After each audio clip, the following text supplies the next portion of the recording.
مولا مولا مولا مولا مولا۔ السلام علیکم ورحمۃ اللہ وبرکاتہ۔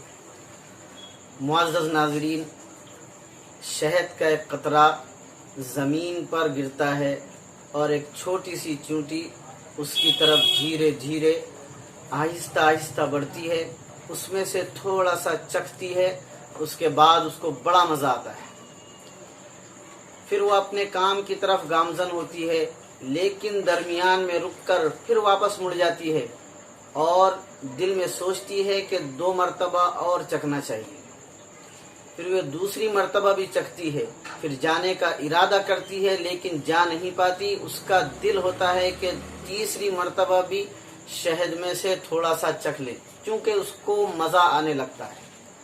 تو ناظرین، وہ تھوڑے سے وقت میں زیادہ شہد سے لطف اندوز ہونا چاہتی ہے اور لذت اور حلاوت محسوس کرنا چاہتی ہے، تو وہ اپنے آپ کو شہد کے قطرے کے اندر ڈال دیتی ہے اور خوب سیر ہو کے شہد سے لطف اندوز ہوتی ہے۔ لیکن یہ کیا، جب وہ نکلنے کا ارادہ کرتی ہے تو اس سے نکلتے نہیں بنتا۔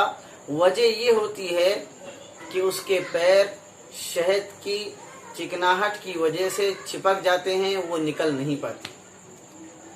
ناظرین، میں نے یہ ایک مثال آپ کے سامنے دی ہے، یہ کسی دانا اور عقل مند کا قول ہے کہ یہ دنیا ایک شہد کے بڑے قطرے کی مانند ہے اور اس کے اندر ملوث ہونے والا اور اس کی لذتوں سے لطف اندوز ہونے والا اور اس کے اندر زیادہ انہماک رکھنے والا اور زیادہ اس کی طرف توجہ کرنے والا وہ دنیا دار انسان ہے جو دنیا کرتے ہوئے اس دنیا سے رخصت ہو جاتا ہے، جس کی طرف اللہ رب العزت نے قرآن مجید میں ارشاد فرمایا، الہاکم التکاثر حتی زرتم المقابر، کہ مال و دولت کی بہتات اور کثرت نے تم کو اللہ کی یاد سے اتنا غافل کر دیا کہ تم قبر تک پہنچ گئے اور تمہیں خیال تک نہیں رہا۔ ناظرین، یہ دنیا کی حقیقت ہے۔ اللہ رب العزت کے پاس اس دنیا کی کوئی بھی قیمت نہیں ہے، مچھر کے پر کے برابر بھی اس کی قیمت نہیں ہے۔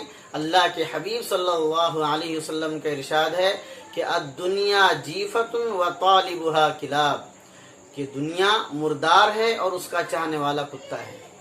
ناظرین، یہاں پر علماء اکرام نے ایک بہت عجیب نکتہ بیان فرمایا۔ وہ کہتے ہیں کہ اللہ کے حبیب صلی اللہ علیہ وسلم اگر چاہتے تو کوے کے ساتھ بھی مثال دے سکتے تھے، کیونکہ کوا بھی تو مردار کھاتا ہے، لیکن آپ صلی اللہ علیہ وسلم نے کتے کے ساتھ تشبیہ دی۔ اس کی وجہ کیا ہے؟ تو علماء اکرام بیان فرماتے ہیں کہ چونکہ کوا مردار ضرور کھاتا ہے، لیکن وہ اپنوں کے ساتھ مل کر کھاتا ہے اور اس کے دل میں طمع، حرص اور لالچ نہیں ہوتی، مل بانٹ کر کھاتا ہے۔ لیکن کتا جب مردار کھاتا ہے تو وہ اپنے برادری سے الگ تھلگ ہو کر، اپنی برادری سے لڑ کر حرص، لالچ اور طمع میں اکیلا کھانے کی کوشش کرتا ہے۔ تو علماء اکرام فرماتے ہیں کہ اسی طرح دنیا دار جب دنیا کی محبت اس پر غالب آ جاتی ہے تو وہ نہ اپنوں کو دیکھتا ہے، نہ عزیز و اقارب کو دیکھتا ہے، نہ رشتہ داریوں کو دیکھتا ہے اور نہ اللہ کے نبی صلی اللہ علیہ وسلم کے فرمان کو دیکھتا ہے۔ اندھا دھند دنیا کمانے کے اندر لگ جاتا ہے، یہاں تک کہ وہ حلال اور حرام کی تمیز بھی نہیں کر پاتا۔ اسی حال میں دنیا سے رخصت ہو جاتا ہے۔ اسی کی طرف اللہ کے نبی صلی اللہ علیہ وسلم نے اس روایت کے اندر رہنمائی فرمائی کہ دنیا دار کی مثال بیان فرماتے ہوئے آپ نے فرمایا کہ اگر انسان کے پاس سونے چاندی کا ایک جنگل ہو جائے، ایک وادی ہو جائے بہت بڑی، تو وہ یہ چاہے گا کہ 2 وادیاں ہو جائے، 2 جنگل ہو جائے۔ اگر اس کے پاس سونے اور چاندی کے 2 جنگل ہو جائے تو وہ چاہے گا کہ تیسرا بھی ہو جائے۔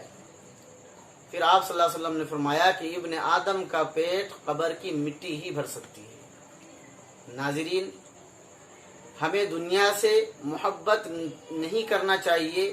دنیا کی محبت کی مذمت قرآن اور حدیث میں آئی ہے۔